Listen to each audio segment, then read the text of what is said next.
ماہ سیام رمضان المبارک کی آمد ہے۔ اس ماہ سیام کا استقبال تقوی سے، اشتیاق سے، محبت سے کیا جائے۔ جنت تو جنت ہے، لیکن پورے 11 ماہ جنت کی آرائش و زیبائش ہوتی رہتی ہے، صرف ماہ سیام کے استقبال کے۔ ماہ سیام آتا ہے تو جنت کے 8 دروازے کھول دیے جاتے ہیں، اللہ کی رحمتیں بندوں کے بہت قریب ہو جاتی ہیں۔ اللہ کی خاص رحمتیں اس مہینے میں نازل ہونے جا رہی ہیں، تو فرمایا اللہ نے اس مہینے کے روزوں کو فرض قرار دیا ہے۔ جس نے اس مہینے میں کوئی اچھائی کی تو وہ ایسے ہے جس طرح اس نے فرض ادا کیا ہے، یعنی اس مہینے میں ایک نفل ادا کرنے کا، ایک نفلی عبادت کرنے کا فرض ادا کرنے کے مطابق ثواب ہے۔ اور جس نے اس مہینے میں کوئی فرض ادا کیا تو گویا اس کو 70 فرضوں کا ثواب عطا کیا جائے، تو 70 گنا اجر اس مہینے میں بڑھ جاتا ہے۔ تو رحمتوں کی لوٹ سے لگی ہے نا اس مہینے میں۔ آقا کریم نے ارشاد فرمایا اور وہ صبر کا مہینہ ہے، اور صبر کا ثواب سیدھا سیدھا جنت ہے۔ وَشَهْرٌ يُزَادُ فِيهِ رِزْقُ الْمُؤْمِنِ، اور یہ ایسا بابرکت مہینہ ہے جس میں مومن کا رزق بڑھ جاتا ہے، مومن کے رزق میں اضافہ ہو جاتا ہے۔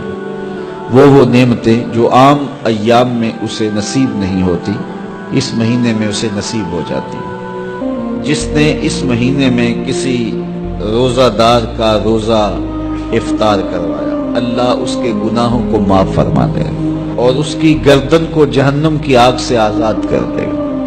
کہتے ہیں ہم نے حضور کی بارگاہ میں عرض کی، حضرت سلمان فارسی کہتے ہیں حضور ہم میں سے سارے لوگ تو یہ استطاعت نہیں رکھتے کہ وہ کسی کو روزہ افطار کروائیں، یہ تو پھر عمراء ہی بازی لے جائیں گے۔ تو رحمت عالم نے کیا جواب دیا سنیے، فرمایا کہ اللہ تعالیٰ یہ ثواب اسے بھی عطا کرے گا جو دودھ کے ایک گھونٹ سے، ایک چھہارے یا کھجور سے، یا پانی کے ایک گلاس سے کسی کو افطار کروائے، اللہ اسے بھی یہ ثواب عطا فرمائے۔ تو یہ تو اس کی کرم نوازی ہے، اس کی رحمتوں کا باڑا بٹ رہا ہے۔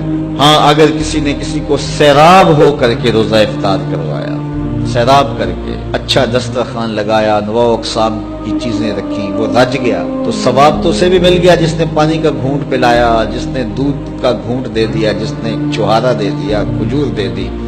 لیکن جس نے اس کو رجایا، اس کو خوب سیراب کیا، تو میرے مصطفیٰ کریم فرماتے ہیں اللہ اس کو جام کوثر عطا کرے گا۔ 50,000 سال کے دن میں اس کوثر کے جام پینے کے بعد اس کو پیاس نہیں لگے گی، حتیٰ کہ جنت میں چلا جائے گا۔ اللہ کی رضا کے لیے ماہ سیام میں لوگوں کے روزے افطار کروائیں۔ یہ جو نمائشی افطار پارٹیاں ہوتی ہیں ان سے جان چھڑائیں۔ ریا والا عمل اللہ کو کبھی بھی قبول نہیں، یہ بات ذہن میں رکھیں۔ بعض کا ہم محنت کرتے ہیں ضائع ہو جاتی ہے کیونکہ ریا شامل ہو جاتی ہے۔ بعض لوگ تو ایسے لوگوں کی افطاری بھی کرواتے ہیں جن کے بارے میں یقین ہوتا ہے کہ انہوں نے روزہ نہیں رکھا ہوا، تو ان کو بھی بلا کر کے نمائش کی جاتی ہے کہ ہمارے گھر میں دیکھو کتنے بڑے بڑے منصب دار اور عہدے دار آئے ہیں۔ اللہ کے ساتھ دھوکہ نہ کرو، اللہ کے ساتھ کوئی دھوکہ کر نہیں سکتا، وہ اپنے ساتھ دھوکہ ہے۔ جو اللہ کے لیے کام کرو وہ محض اس کی رضا کے لیے کرو، بس بات ختم۔ جب اس کی رضا کے لیے کرو گے تو اس کا اجر کتنا بڑا ہے۔ اس کی رضا کے لیے ایک گھونٹ پانی پلا دیا، ایک گھونٹ دودھ دے دیا، ایک چھہارا کسی کو دے دیا، اجر کیا ہے؟ پچھلے سارے گناہ معاف۔ کتنا بڑا اجر ہے، اللہ اکبر۔ لیکن قربانی دی، جان دی، رگوں کا خون نکل گیا راہ خدا میں، لیکن یہ تھا میری ناموری بھی ہوگی، تو یہ سب کچھ برباد۔ تو جو بھی عمل کرو محض اس کی رضا کے لیے کرو، اپنے عمل کو ناخالص نہ ہونے دینا۔ اچھی بات دوسروں تک پہنچانا صدقہ جاریہ ہے، ویڈیو زیادہ سے زیادہ شیئر کیجیے۔